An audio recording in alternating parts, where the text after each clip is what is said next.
Hey everyone, and welcome back to Missional Mindsets, where we're figuring out what our spiritual gifts, passions, and personalities are, what they mean, and where they help us fit in. Last week we covered the test for our spiritual gifts, and this week we're going to cover the test on finding our personality type, as well as the questionnaire about figuring out some of our passions.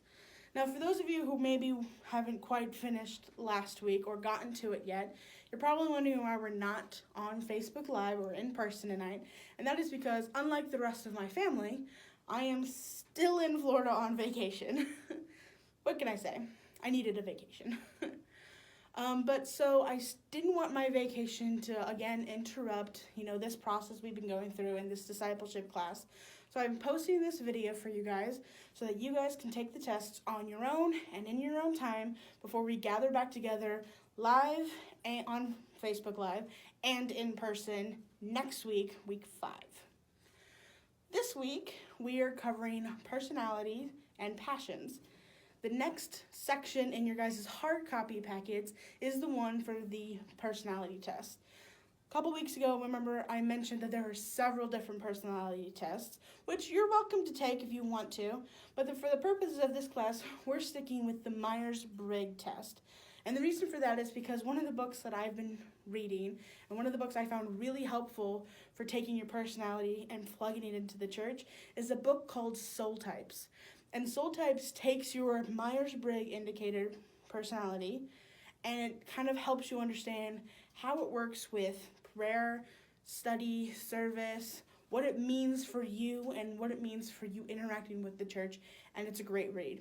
If you want a copy of that book to kind of dig deeper into what your personality type is, which you'll figure out tonight, you can either come and see me in next week, and I have a copy in my office, or you can go to the Connection. You can talk to Pastor Dallas, and there's a copy of that in the Connection as well that you can take a look at, read your personality type, and get the whole load on it.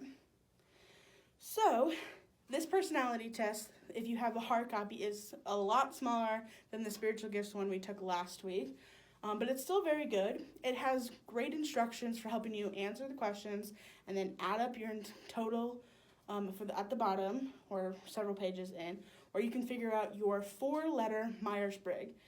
For those of you who know, the Myers-Briggs has 16 personality types consisting of a combination of 4 letters.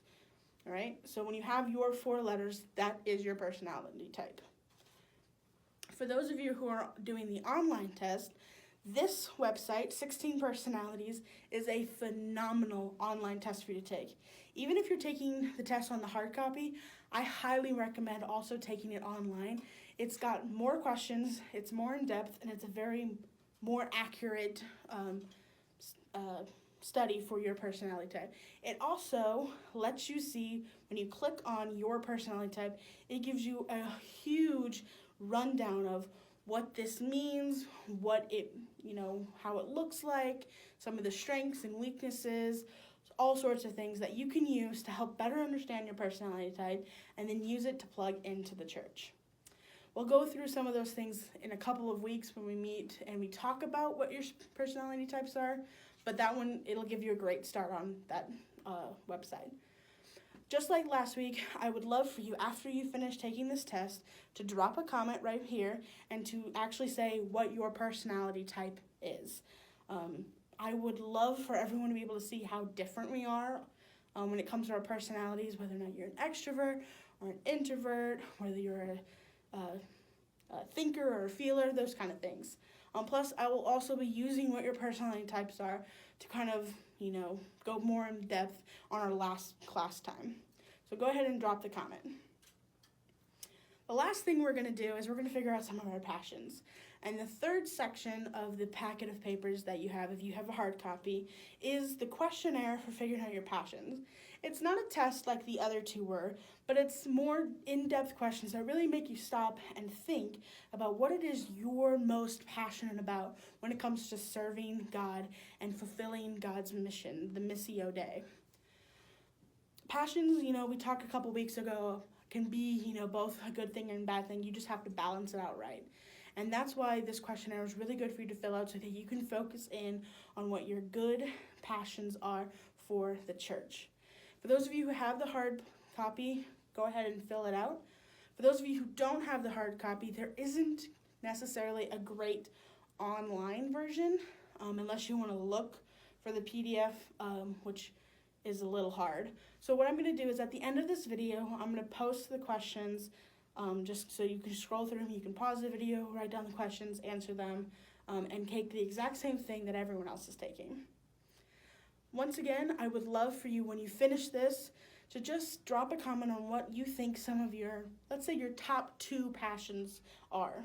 If you can only find one, just do that.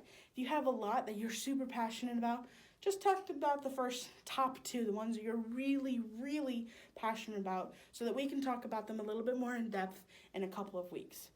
For those of you who are still a little confused about what your passions might be, I'll give you as an example. I'm passionate about 2 really good things. One is that I'm really passionate about helping other people understand and acknowledge people who have mental health issues in the church. A lot of us do have them. Some people don't even realize they have them, nor do some people realize how major they are. So I'm really passionate about helping people understand them and helping people get the help that they need.